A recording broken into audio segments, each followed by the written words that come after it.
Dans un contexte comme celui-ci, qui est celui de la pandémie, Covid-19, il y a une accélération du passage de la formation en présence vers la formation à distance. Donc, dans la plupart du temps, les enseignants ont antérieurement conçu leurs cours et donc leurs activités d'évaluation dans un contexte de formation en présence. Lorsqu'il faut qu'ils passent de cette formation en présence là pour la formation à distance, il faut présupposer qu'ils ont antérieurement aligné leurs activités d'évaluation en fonction de ce contexte-là.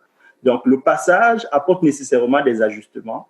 Moi, je parlerais plus d'un réalignement dans le sens où, lorsqu'on passe de la formation en présence pour la formation à distance, il y a beaucoup de choses qui changent. Je parlais de l'intégration des technologies numériques tout à l'heure lorsque je parlais des spécificités de l'évaluation. Donc, l'idée, c'est vraiment d'amener les enseignants à comprendre qu'il faut réajuster leurs pratiques en les alignant aux exigences des technologies numériques. Et l'une des exigences que les technologies numériques apportent, c'est le fait que nous sommes appelés à travailler avec divers experts, par exemple. Dans les contextes de la formation, dans des contextes des établissements où la formation à distance est suffisamment développée, comme la TELUC ou Cégep à distance, généralement, les professeurs ne travaillent pas seuls, ils travaillent avec d'autres experts qui peuvent les soutenir dans la conception aussi bien des activités d'enseignement qu'au niveau des activités d'évaluation des apprentissages. Donc, dans le cadre de ce passage-là, les enseignants doivent être préparés à savoir que leurs activités, leurs pratiques d'évaluation, leurs stratégies d'évaluation doivent intégrer l'esprit de la collaboration, par exemple, avec d'autres experts. Donc, les enseignants doivent également intégrer que dans le contexte de la formation à distance où ils utilisent les technologies numériques, ils n'ont pas nécessairement des compétences dans la sélection, dans la combinaison, dans l'agencement et dans l'utilisation de cette technologie-là. Donc, l'alignement aussi requiert que les enseignants fassent des apprentissages, c'est-à-dire qu'ils développent un certain nombre de compétences qui sont reliées à l'utilisation de ces technologies-là. Autre chose qu'il faut prendre en compte, on en parlera certainement plus loin, c'est que c'est une évaluation qui se fait à distance, donc avec les technologies. Dans ce contexte-là, il y a nécessairement des questions qui sont reliées à la sécurité, des questions qui sont reliées à l'intégrité de l'évaluation. On parlera de plagiat plus tard.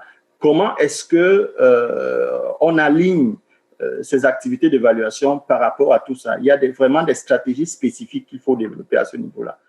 Lorsqu'ils passent de la formation en présence vers la formation à distance en ce qui a trait à l'évaluation.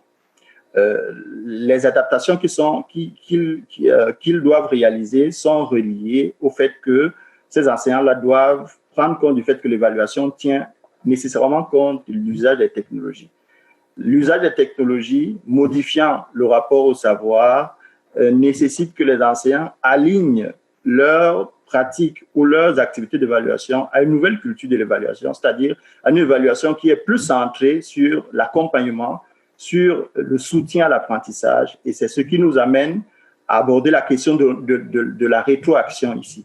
C'est-à-dire centralité de l'évaluation formative, beaucoup de rétroaction. Encore faudrait-il que ces enseignants sachent comment faire des bonnes rétroactions dans le contexte de la formation à distance, par exemple. On pourrait dire beaucoup de choses à ce niveau.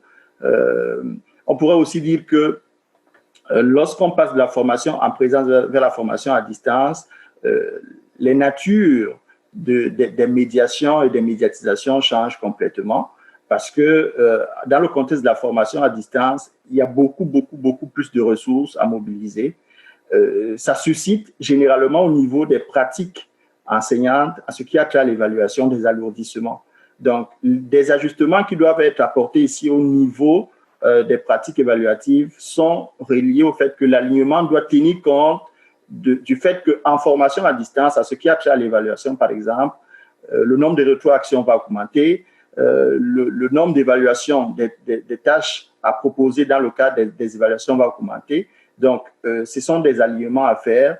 Je parle, à ce qui me concerne, à ce niveau d'un alignement beaucoup plus élargi, ce d'autant plus qu'en formation à distance, le fait qu'on ait des technologies apporte beaucoup plus de paramètres à prendre en compte, en fait.